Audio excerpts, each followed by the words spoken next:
যে আমি যদি তোরে ঠিক না করতে পারি, আমার মনে হয় না তোরে কেউ ঠিক করতে পারবে। কারণ আমি তো ভয় পেয়ে ওর সাথে কিছু বলি না। ওর ভালোভাবে খারাপভাবে অনেকভাবে ভাই বুঝাইছি, তো ভাই আমি হাতে তুলছি সত্যি যেটা, কারণ আমি চাইছি ও ভালো হোক।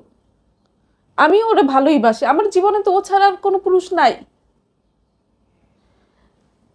আমার এই বাচ্চাটা সন্ধ্যা হইলেই বাবা আসে না, বাবা আসে না, তখন ওকে আমি বলি মেয়েটা এরকম করে, তুমি চারপাশে না ঘুরে ওকে একটু টাইম দিও। আমার মেয়েটা একটার জায়গায় দুইটা আওয়াজ করলে ওটা সরাই দেয় এইভাবে। এখন এইখানে আসছি, ও আমাকে বলতেছে আমরা চলো বাবা যাই, আমরা চলো বাবা যাই।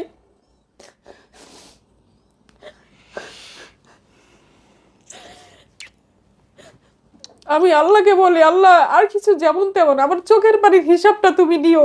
দিবে, নিশ্চিত দিবে, নিশ্চিত থাকেন দিবে। কিন্তু আমি কি এগুলা দেখতে পারবো? সবাই বলে টুডে আর টুমরো। দেখবেন দেখবেন, আজ পর্যন্ত কোনো ইতিহাস নাই যে ওরে অন্যায় আমি করছে বলি তারপর। ভাই আপ তোমার এই গায়ের জোর কয়দিন থাকবে? দেখবেন। ও তো চাইলে আমার সাথে সুখী হইতে পারে, আমার একটু শান্তি দিতে পারে। 4 বছরের বিবাহিত জীবনে আমাকে কোনোদিন শান্তি দেয় নাই। ওর নেগলিগেন্সির কারণে ওর বাসায়ও আমি নেগলেক্ট হই। যে জামাই জানি না না তাকে তো আর স্বাভাবিক না এটা। True. অন্য কেউ কেন প্রায়োরিটি দিবে? ওর ব্যবহারও খারাপ, ওর চরিত্র যে খারাপ, ওর ব্যবহারও খারাপ। ও মানুষের সামনে আমাকে কয়েকবার ছোট করছে। ওর যে এখন, আগে তো নরম হইতো, এখন হয় কি, এখন অন্যায়গুলা করে ওইটা নিয়ে ও তর্ক করে। যেমন আমাকে লাস্টে যে ধরলাম,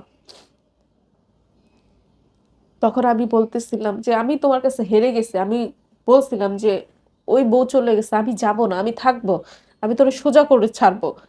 আমি ভালো না করতে পারলে তোরা কেউ করতে পারবে না, আমি এটা গর্ব করি। কিন্তু আমি হেরে গেলাম, আমি পারলাম না।